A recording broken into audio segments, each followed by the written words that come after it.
MSG Preview, informação até você. Política cristã, política do cidadão, da pessoa que faz a diferença no seu meio. Ele que é ex-vereador, mas até hoje é muito reconhecido pelo trabalho que fez na Câmara Municipal de Campo Grande, que também tem uma ligação muito bonita com a Assembleia de Deus aqui de Campo Grande. Jeremias Flores, pastor Jeremias Flores, uma ótima conversa, se fosse você ficava no vídeo.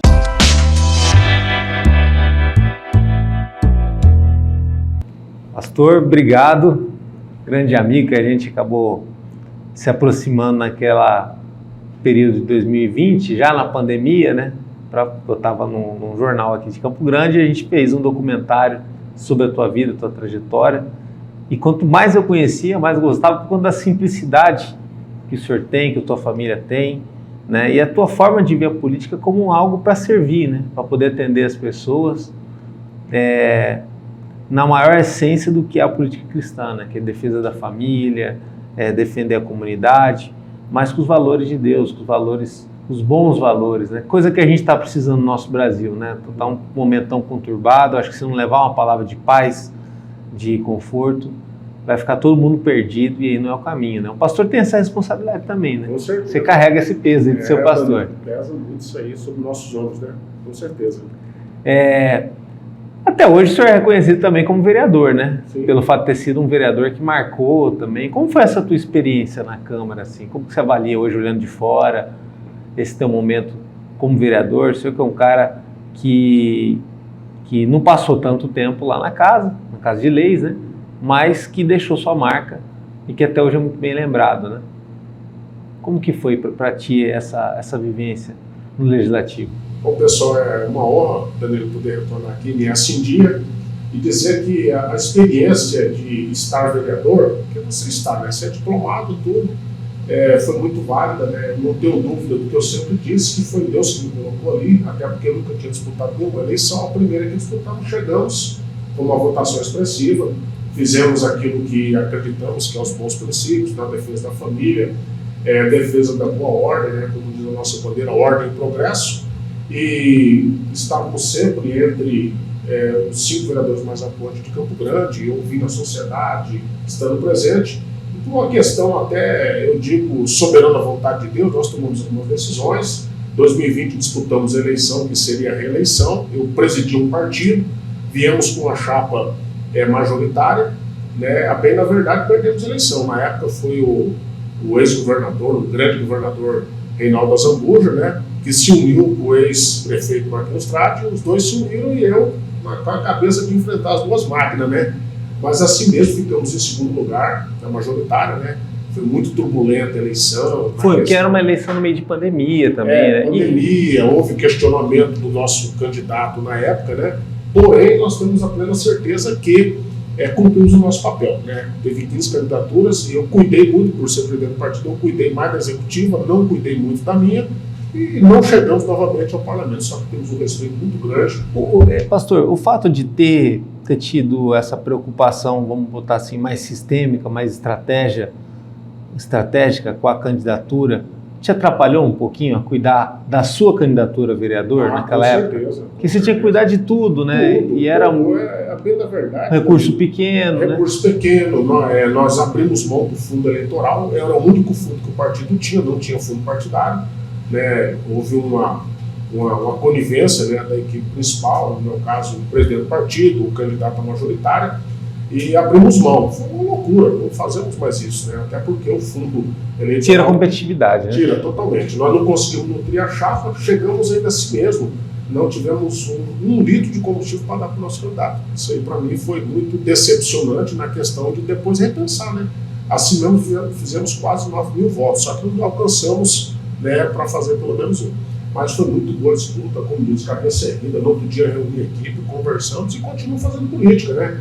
Estava até então na CECIC, do governo, Secretaria de Cidadania e Cultura, a convite do ex-governador Reinaldo Azambuja, cumprimos um papel, viemos candidato em 2022 já no outro partido, e, a bem da verdade, eu gostei da vida pública política, apesar de trazer muito sofrimento, envolve família, envolve renúncia, mas foi muito válido, viu, Danilo? Com certeza, a juventude que está aí nos ouvindo, eu trago aqui esse elemento de de positivo, né, que vale a pena você participar na política do seu país, né? Seu posicionamento, respeita a esquerda, respeita a direita, respeita o centro.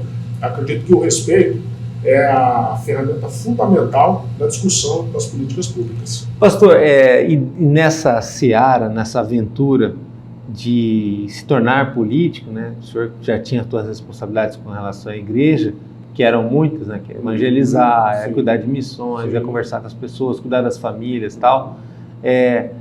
Essa ponte que o senhor cruza, ela vem também por meio de um chamado de Deus. Você teve muita dúvida nesse começo, né? Vem, claro, porque a política... Como foi para ti essa decisão, esse momento dessa decisão de se tornar político lá atrás, que aí depois tudo aconteceu muito rápido? Claro. Eu recebi um convite do meu pastor, né? Sou da Assembleia de Deus Mato Grosso do Sul, na época recebi um convite dele e não tinha desenhado isso para a minha vida. Eu sou impressor gráfico, a minha formação acadêmica, estou terminando agora a gestão pública, então é outro mundo, né? E aí eu orei a Deus, né? É o sentido cristão que eu tenho para que todos entendam, né? Orei a Deus junto com a minha esposa e nós entendemos que realmente era o momento. No entanto, viemos candidato e fomos eleitos. Na época não aparecia em nenhuma pesquisa e fomos eleitos em 19º na geral, dos 29. Então chegamos bem, né? Claro que não tínhamos uma parte técnica, né? É um pecado que eu cometi de não fazer um gabinete técnico, fiz mais um gabinete político, né? E lá na frente você paga o preço, né? Mas isso aí me deu uma musculatura, uma experiência que hoje eu quero crer que realmente nós estamos preparados para continuar servindo, independentemente de cargo, né? Eu sou homem público hoje, continuo fazendo políticas públicas, né? Independentemente de cargo. E essa figura do pastor é muito importante para mim. É claro que eu não posso jamais negar a fé que eu tenho em Deus. Claro que nós não vamos impor isso como via de regra, até porque o político não pode impor. O Estado é laico, só que ele dá o caminho para você seguir uma religião. Eu escolhi Deus. É algo que o senhor orgulha muito, né? Que é o título que o senhor batalhou muito para poder ter. Dúvida. Agora, nesse processo da dúvida, que acontece com muita gente, às vezes vai assumir um cargo, ou vai prestar um concurso, ou vai até abrir uma empresa de repente, ou está naquele momento que até não sabe se amplia essa empresa, né? Ou quer trocar de emprego, sei lá, as pessoas têm dúvidas, né? E às vezes nesse momento que é importante você falar com Deus, que ele tem certezas. O senhor sentiu, de certa forma, um sinal claro dele, o senhor deveria ir por esse caminho e que seria importante para toda a comunidade? O senhor que é da Assembleia de Deus, um cara muito querido lá, que a tua ida para a política, para a Câmara Municipal, que sempre um território bastante intenso, bastante turbulento, né? Até nos momentos mais calmos, ele é cheio de gente, cheio de interesse e tudo mais. Que seria importante o senhor ir para esse mundo e fazer a diferença nele? Como que foi esse sinal de Deus? Então, o sinal de Deus o tempo nosso é exíguo, né? Mas foi realmente um falar com Deus. Bem, na verdade, Deus deu um sonho à minha esposa, né? Nem eu, nem ela queríamos. Eu não queria se tornar homem público, ela não queria que eu entrasse para a política. Ela é servidora pública federal concursada, já está prestes a aposentar também. E aí nós entendemos, Deus deu ela um sonho, tendo esse sonho, não vou relatar em questão do tempo, mas nós entendemos... Pode relatar, aqui você tem, aqui o formato que a gente tem até privilegia isso. Tá? Ela sonhou na época, né, antes de tomar a decisão de vir candidato em 2016, ela sonhou, nós estávamos em oração, eu e ela, fizemos um propósito com Deus, que eu já tinha escrito com o meu pastor, e ela orou, ela teve um sonho que eu estava recebendo um documento, e ela decifrou o documento, era um diploma, e eu estava com um terno chumbo, e eu nunca gostei dessa cor, um terno prata. Eu uso geralmente terno preto, ou azul, ou cinza, da cor do céu, mais ou menos assim, escuro ou claro. E aí ela entendeu, depois ela foi ver ela lá no Rubinho de Camilo, quando nós estávamos lá sendo diplomados, foi aqui que eu tive esse sonho. Então ela falou, depois que tudo aconteceu, ela contou. E o terno que aconteceu, foi um amigo meu, inclusive, quando nós fomos eleitos, ele me ligou e falou para te dar um terno de presente. E ele não sabia nada do sonho. Ele me deu um terno arrepiante, ele me deu um terno prata, do jeitinho que eu tinha sonhado. Então, realmente isso é um sinal, a gente vai falar, é um ser supremo, esse é o supremo, o verdadeiro supremo. Deus falou no meu coração, aceitamos, né? Sofri bastante, como eu disse, né? Não me corrompi, minha família é a mesma, completo agora, dia 7 de fevereiro, 31 anos de casado, temos um casal de filho, um já formado, a outra está terminando biomedicina, e já vou ser avô pela segunda vez agora, por esses dias, né? Do primeiro filho, claro, a filha mais nova no caso, só está estudando. Então, para mim, privilégio. Agora você sofre muito por ter posicionamento, porque ali, eu digo, Danilo, que não é somente um sim ou não, ou tal segmento apoia tal vereador, nada disso aí. Na minha avaliação, é mais do que isso, é uma batalha espiritual. Também é uma força do bem contra o mal, isso é fato, né? Porque tem pessoas, lamentavelmente, que são políticos e são pessoas maldosas. Nós estamos vendo no nosso país aí, ó. Nosso país tem coisas que acontecem que, lamentavelmente, o descortinar aí das situações está aparecendo muita coisa aí. Então a gente tem um posicionamento, acredito sim, que como pastor, como cristão, como pai de família, defensor dos bons princípios, nós temos muito a oferecer para a sociedade que está muito desnorteada, né? Desacreditada na política. Então esse é um dos grandes papéis que nós, pastores de igreja, responsáveis, né, e realmente leal aos princípios, precisamos sim estar na política. Pastor, a vida tem essas ironias, né? O senhor não vence a eleição em 2020, mas depois, politicamente, acaba indo para o Republicanos, que hoje é o partido que governa a maior parte dos brasileiros. Com certeza. Inclusive está no estado de São Paulo, com o governante lá, o Tarcísio. Talvez as derrotas, os momentos de adversidade que a gente tem na política, tudo mais, servem para isso também? Porque no fim das contas você caiu para cima, né? Sim. Você está hoje numa estrutura muito maior, sim, rodeado de estrelas da política, caras consolidados, que têm um estilo muito legal de atender o público, né? Dá para dizer Wilton, Herculano, Betinho, Antônio Vaz, Gilmar da Cruz, um monte de craque, né? Quer dizer, sim, e é um partido que tem muito a ver com o seu discurso, com o que você viveu a vida inteira. Você se sente hoje mais à vontade, com todo respeito ao Avante, né, que foi muito importante para o senhor, mas hoje parece que o senhor está ainda mais no lugar certo. Como que é fazer parte do Republicanos, que é o partido, o único partido que tem uma universidade, sim, dele, né, sim, aqui no Brasil? É um partido que realmente eu me identifico muito, até porque a composição geral, o presidente nacional Marcos Pereira, deputado federal reeleito, né, ele é um pastor também, e com certeza o Republicano é um partido que fez a diferença no governo passado, no governo federal, e continua fazendo nesse também, já se posicionando. Nós não vamos ser, oposição, nós vamos ser pelo Brasil. Então a posição do Republicanos é pela boa ordem. Aquilo que for competência do Republicano para o bem do Brasil e da sociedade, com certeza nós estaremos juntos. Então eu me sinto muito à vontade, inclusive acabei de falar agora com duas personagens, que é o Antônio Vaz, que é o atual presidente, né? Houve uma mudança partidária na estadual, e com o Gilmar da Cruz, né? Que é o presidente municipal e também vereador aqui por Campo Grande, e o Antônio Vaz é deputado estadual pelo estado do Mato Grosso do Sul. São pessoas que realmente nos traz também uma segurança, de igual modo ao Wilton, que fez um brilhante trabalho, né? Nós temos algumas matérias, se Deus permitir, 2024, 2026, já essa discussão, até porque a política não para, né? Termina-se a eleição, tivemos essa eleição que foi muito dura a nível do Brasil, o posicionamento que nós tivemos foi com o atual governador que foi eleito, algo que aconteceu no nosso estado, né, que nunca um governador conseguiu fazer o seu sucessor. O Reinaldo Zambuja conseguiu esse feito aí, com certeza, apesar de todas as dificuldades que as pessoas emplacaram nele, mas ele conseguiu ser com mais de 70% de aprovação do seu governo e conseguiu colocar aquela pessoa que foi indicada dele. E nós fizemos parte desse projeto. Que se mostrou muito bem preparado durante todo o percurso da campanha, né? Que não era muito fácil, tinha grandes titãs ali concorrendo com ele. Com certeza. No caso do Republicanos, por exemplo, assim, qual que é o peso que o senhor atribui ao fato do partido estar nessa vitrine gigante aí, que é o governo de São Paulo, em referência ao possível crescimento em Mato Grosso do Sul? Porque é sempre necessário fazer mais vereadores, fazer prefeitos, né? Ter um destaque grande nesse governo que está acontecendo. Não falo de estar em cargo, estar nisso, daquilo, quer dizer, ter o protagonismo de liderança pública, de fazer bonito, de se posicionar bem, né? O Republicanos foi o primeiro partido a aderir ao apoio ao Riedel. Com certeza. Quer dizer, tudo isso é muito simbólico também. É muito forte, porque o partido que se posiciona dentro daquilo que não ficar em cima do muro, que fica em cima do muro, desculpa a expressão, é oportunista, ele está querendo ver o que é melhor.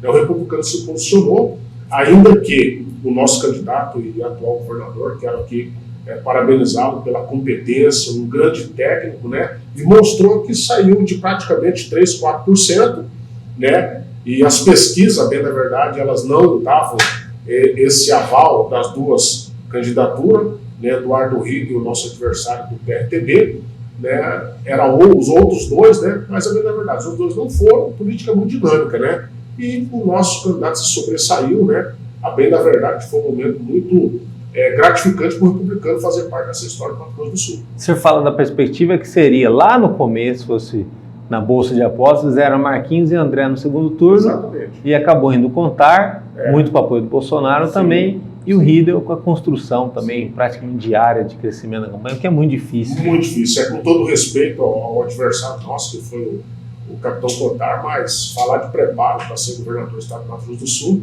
não poderia ser diferente. Eduardo Riedel, né, mostrou o preparo que ele tem, né, porque é muito importante, qualquer cargo você vai ter que ter o currículo da pessoa. Não é só a praça de ferro, não é só por continência, não é só na truculência, de forma nenhuma não. É a forma de sentar na mesa e saber respeitar os adversários. O governador eleito, né, Eduardo Riedel, ele teve essa capacidade de sentar com o pessoal da esquerda, e daí o outro lado, o Bolsonaro, não tem nada a ver isso aí, tem que respeitar, porque existem os valores também da esquerda, né? Não vamos dizer que toda a parte da esquerda é podre, como toda a parte da direita é podre, não, existem os valores nas duas partes, e no centro também, principalmente, então temos que ter esse respeito. E eu vi isso no Eduardo Riedel, né? Em todas as entrevistas, em todas as... O programa de trabalho dele. O trabalho dele, os debates também, que ele não fugiu de nenhum, né? A capacidade que ele teve, realmente, a sociedade deu resposta nas urnas, né? Mostrando que, realmente, Eduardo Riedel era e está sendo, com certeza, o melhor para o estado do Mato Grosso do Sul. Esperamos, sim, está nos primeiros dias, né? A criança está começando a caminhar, mas, com certeza, Mato Grosso do Sul será um marco histórico na gestão de Eduardo Riedel. Pastor, essa questão que o senhor falou com muita sabedoria do senso prático das coisas, né? Porque aí fica, às vezes, a galera do lado atrás do celular, atrás do computador, dividindo o mundo de direita, esquerda, como se tudo fosse muito superficial. E as pessoas são boas, ruins, as pessoas optam por uma coisa, optam por outra, mas no fim das contas, tudo é muito coletivo, tudo é muito integrado, as pessoas têm que se entender e atuar. Por exemplo, a direita conta muito hoje com os movimentos de igreja, né? Que por conta dos valores, do conservadorismo. Mas é justamente das igrejas que vem uma força muito grande para o social, que não é um privilégio só da esquerda. Não. Se não fosse a força das igrejas no terceiro setor, o social do Brasil estava muito pior. E o senhor, como pastor, sabe disso e acompanha isso. Como que o senhor vê esse processo que a gente precisa, o quanto antes, de amadurecimento do eleitor, das pessoas em geral, e da própria política também, para poder entender melhor os problemas que a gente tem na sociedade e a solução desses problemas, que envolve o dinheiro público, que é o nosso bolso também, né?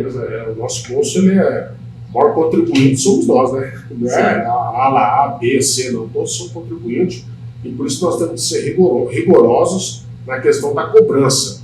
Que nem o que aconteceu recentemente lá, até eu nem ouvi toda a matéria, minha esposa falou que cantaram o hino da igreja lá, quer dizer, eu acho que isso aí se torna praticamente uma avacalhação no sentido de misturar a igreja. A igreja não promove isso aí, a igreja não promove depredação, pelo contrário, a igreja promove uma construção e uma reconstrução dentro da sociedade. Hoje nós estamos aqui no mês de janeiro, é considerado o janeiro branco. O que é isso aí? Essa questão da saúde mental. A igreja promove algo que Estado nenhum, de nenhum país do mundo consegue fazer, que é trabalhar com famílias. A igreja é composta por pessoas que eram iniciadas em drogas, por pessoas que eram iniciadas em jogos, por pessoas que tinham uma família destruída. Tem problema lá? Claro, somos seres humanos. Mas a igreja promove algo que realmente o Estado tem que bater continência, não pelo fato de ser pastor, tem que bater continência e falar, realmente a igreja ela é muito importante. A igreja tem universidade, como você falou, não é só o republicano ter, não. A igreja tem universidade,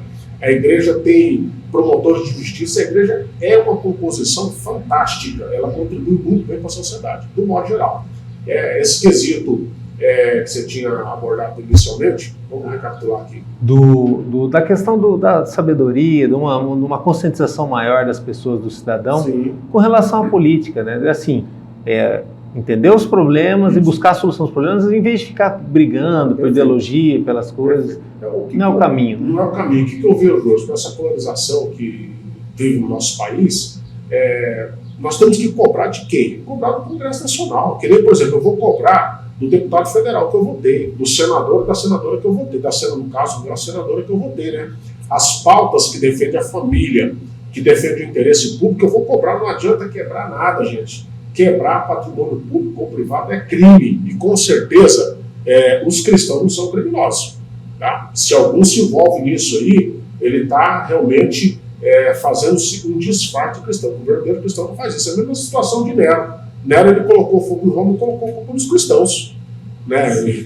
Sei lá o que estão dizendo, que tinha gente da esquerda infiltrada. Não tinha só esquerda e direita junto, fazendo essas badernas aí. Então, a conscientização da população tem que ser o seguinte, ó, eu votei nesse cara aí, eu vou cobrar desse cara. Se o cara não foi eleito, cobra dele também, porque no meu caso eu não fui eleito deputado, né, mas eu contribuí para alguém chegar lá, então eu vou cobrar com certeza. Então, como a gente é cobrado também quando assume um cargo, claro, né, vai prestar serviço para alguém, né, espera-se sempre o melhor. Né? Resultado, gente. Hoje o governo do estado ele tem uma política muito ágil na questão dos encaminhamentos das subsecretarias. Nós temos subsecretaria racial, indígena, comunitária, da mulher, juventude, PCD, LGBT, entendeu? E eu era um dos coordenadores, sou um dos coordenadores da CECIC, dessas subsecretarias. Eu pensava, o senhor é pastor, nada disso, eu respeito. Sempre tive um bom relacionamento com a comunidade LGBT, que é uma subsecretaria que eu tenho que respeitar o ser humano. Não estamos falando ali, se ele tem uma opção por algo que eu não concordo, eu respeito ele, é ele. Eu tenho que respeitar. Agora, o que é o importante para o homem público? Ele defender aquilo que é garantido na Constituição. Que a Constituição defende a todos. Não podemos simplesmente privilegiar. Porque a ala tal é isso aqui, nós vamos... Não. O privilégio é para toda a sociedade. Pega a questão da saúde. A saúde, eu acho que existe 4 cores. Vermelho, azul, amarelo e verde. Se o verde, que não é uma questão muito...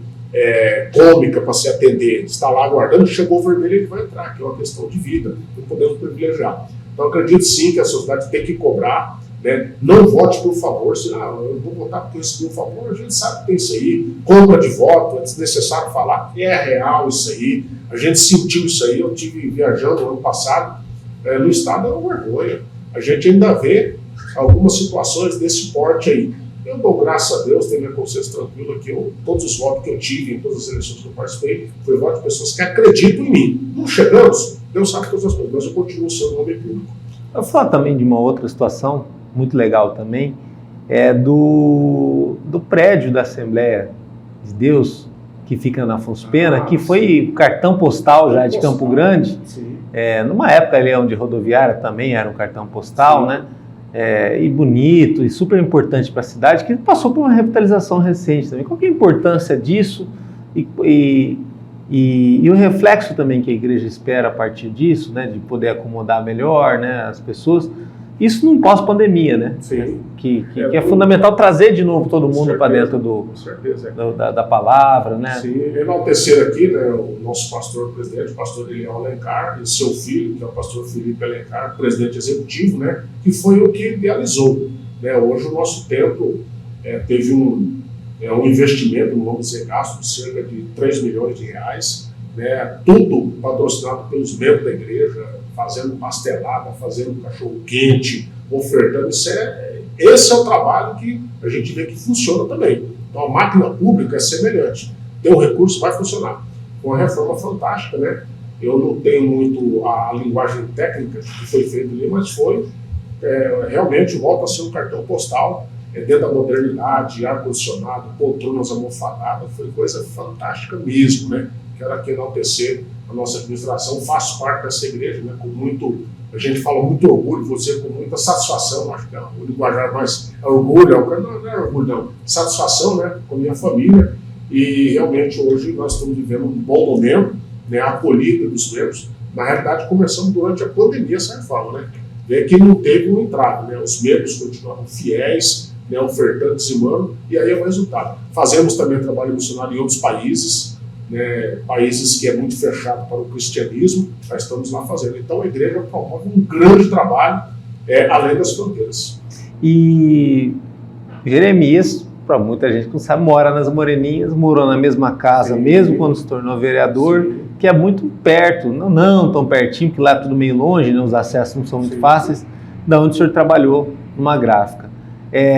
As Moreninhas é um caso à parte. Tem gente que fala que tem que virar cidade, tem gente que já desistiu dessa ideia, mas agora recentemente, nessa atual administração, que a Adriane dá sequência ao que o Marquinhos começou, pensa-se em um acesso, né, melhor para lá, que pode ter um envolvimento também de impacto na economia daquela região, que não é só as Moreninhas, são vários bairros em volta. São né? vários bairros. Como que o senhor vê essa questão de pensar mais aquele cantinho de Campo Grande, que tem história, tem uma identidade própria, tanta gente bacana ali, e que às vezes ficou também por muito tempo, ou às vezes fica esquecido por ser mais periférico, né? Com certeza, as Moreninhas, eu particularmente, eu gosto muito das Moreninhas, já tive a oportunidade de sair de lá, mas a gente se dá muito bem, eu moro ali, meu filho casou e mora ali nos prédios. Quem falava para Moreninhas tem prédio lá, para quem não sabe, né? Na entrada ali, perto, próximo ao Banco do Brasil, meu filho mora lá, adquiriu um imóvel ali, é um bom profissional, e as Moreninhas foi um privilégio, né? A minha votação não foi expressiva dentro das Moreninhas, nós tivemos voto ali também. E nós temos sim a nova acessibilidade ali no entorno, ali a gente fala por trás das Moreninhas, já está inclusive o encaminhamento do governo estadual junto com a prefeitura, desde a época que eram os vereadores, era um sonho nosso, até porque aquela entrada principal das Moreninhas ali quando chove fica muito caótico. Na época eu fiz um encaminhamento cobrando a nossa GETRAN, no caso nosso presidente Janino Trindade, para que fizesse um estudo técnico ali, porque ali quando chove, não precisa nem chover, ali a única entrada vira um caos de tarde, de manhã, enfim. E aí houve essa vertente aí para que se possa ter esse novo acesso às Moreninhas. Já foi emplacado, já foi iniciado, e acredito que dentro de algum tempo nós vamos ter esse novo acesso. Está chegando um shopping ali, né? Também vai dar um boom, né? Um boom, não é propriamente dentro das Moreninhas, mas é próximo às Moreninhas, lá tem mercado, lá tem tudo, entendeu? Então realmente ali é um bom local para se morar. Na época, quando isso as Moreninhas para alguns era um terror. Até tinha um termo que falava, você é doido, mora na Moreninha. Era um termo que usava, né? Hoje no Moreninha realmente ali tem alguns vereadores, né? Uns já foram, que é o meu caso, outros já são, e pessoas que realmente foram um peso benéfico para a sociedade. Ali está crescendo muito, vai continuar crescendo. A gente fala Moreninha, mas tem Nova Capital, Nova Jerusalém, Cidade Morena, que é a primeira, principal ali, Moreninha 4, enfim, temos ali realmente uma aglomeração de milhares de pessoas que fazem diferença. Essa é a verdade. Só que ali, como diz, é um colégio eleitoral aberto para todos. Né? Como diz ali, quem pode mais chora menos. E o senhor pensa em voltar aí daqui a 2 anos? Daqui a 2 anos não, 1 ano e meio, né, praticamente? 1 ano e meio. Danilo, é pouco tempo. Eu tenho, como diz, nós temos um som de um grupo, né, um grupo político, eu tenho um pessoal que me segue, que me auxilia, um grupo de conselho, né, tem um partido, então a gente falar que tem essa pretensão, claro, você quando se torna um vereador, você sempre quer estar ali. Só que hoje não está isso no meu projeto. Né? A gente vai ter uma discussão agora, possivelmente no mês que vem, que volta ao parlamento, né? E o Antônio Vaz vai estar legitimando a sua presidência, vai reunir, nós vamos discutir sim. O Republicano, hoje nós temos 2 vereadores aqui na capital, que é o vereador meu colega Betinho, meu colega Gilmar da Cruz, que são os 2 vereadores do Republicanos. Claro que nós queremos ampliar essa base ali, pelo menos com mais 2 ou 3, fazendo uma quadrilha bem ali dos 4 republicanos, né? E já pensando também, já existe a discussão 2026. O republicano precisa ter um deputado federal pelo estado do Mato Grosso do Sul. Eu acredito que o peso desse partido aí vai fazer a diferença nele a nível de estado do Mato Grosso do Sul e também a nível nacional. Temos bons nomes, como foi o próprio Wilton Acosta, que veio candidato. Não tivemos êxito, mas tivemos uma expressiva votação, ele teve mais de 20 mil votos. Gilmar da Cruz teve quase 20 também, então quer dizer, nós temos uns nomes ali que tem peso. Então acredito que Deus nos dando vida, a gente faz tantos sonhos, né? Mas de repente agora nós estamos mais aqui, mas o importante é você sonhar, e sonhar com aquilo que é benéfico e positivo para a sociedade. Então o republicano pensa assim, ampliar a base, não somente a capital é muito importante, mas de outros municípios também. No interior também. Salvo engano, nós temos 11 ou 14 vereadores no estado. Acredito, né, que é importante nós pelo menos dobrar essa quantidade, pensar em alguma prefeitura, isso é natural, né? Para você crescer na política, você tem que se impor. respeite seu adversário, mas impõe suas ideias e aquilo que for melhor, com certeza, a sociedade será soberana e votará e colocará pessoas ali do bem. O republicano tem um celeiro de pessoas do bem. Um deles é o Tarcísio, que já tem realmente um grande peso. Governar São Paulo é governar um país praticamente, né? Dentro do Brasil, que é o Brasil também. Com certeza. E nada tão impossível nem difícil para um partido que se posiciona de uma forma tão categórica quanto os republicanos, né? O brasileiro que está tão descrente com a política, por conta da falta de identidade dos partidos, também não pode ser, vamos botar assim, generalista, né? De pensar que tudo é igual. Tem exemplos como esse dos republicanos, sim, que mostram um estilo de política muito claro, muito honesto e muito pautado em lutar pelo bem da sociedade e por uma sociedade que se desenvolva, né? Porque quando a coisa está acontecendo, está melhorando, é bom para todo mundo, principalmente para as famílias, né? Que é quem mais sofre numa crise, numa inflação ou numa falta de perspectiva do Brasil, né? Com certeza. E pode ter certeza, o republicano vai continuar pautando, eu pretendo continuar republicano. É um partido que eu me identifiquei muito quando eu fui convidado pelo então ex-governador Reinaldo Zambujo, falou: gostaria muito que você escolhesse um partido, né? Houve algumas outras legendas, né? E quando bateu o republicano, até pela afinidade e amizade que eu tenho com o Milton Acosta, né? E também pela ideologia apregoada. Ele não é extrema-direita, ele é um centro-direita, né? É um partido equilibrado nessa questão. Você pode ver que os deputados federais hoje do republicano, salvo engano, são 41, né? É considerado já um partido grande pela quantidade, então é um partido que tem realmente uma trajetória. Começou com 1 deputado, 2 deputados, e hoje nós estamos com mais de 40 deputados federais, né? Além de senadores como o próprio Mourão, a Damares e o próprio Tarcísio, que é o governador do grande estado de São Paulo. Obrigado, seja sempre bem-vindo, conta sempre com a gente e continua assim, fazendo a política, a melhor política, e da onde o senhor estiver, eu tenho certeza que vai estar sempre contribuindo muito para a sociedade de Mato Grosso do Sul e para Campo Grande. Isso independe de cargo, né? Com certeza. A pessoa boa, a pessoa que contribui, a pessoa que quer o bem dos outros, ela está ali, e aonde ela estiver, ela vai levar a luz. Eu tenho certeza que o senhor faz isso, naturalmente, até pela responsabilidade de pastor, de alguém que cuida de muita gente, né? Ter esse cuidado também com Campo Grande, com o nosso estado. Com certeza. Brasil é 10. Acompanhe nosso trabalho no www.msindia.com.br ou lá no YouTube, tem os cortes, as entrevistas completas, e também tem muita coisa na rede social do jornal, no Instagram, no Facebook. Até a próxima!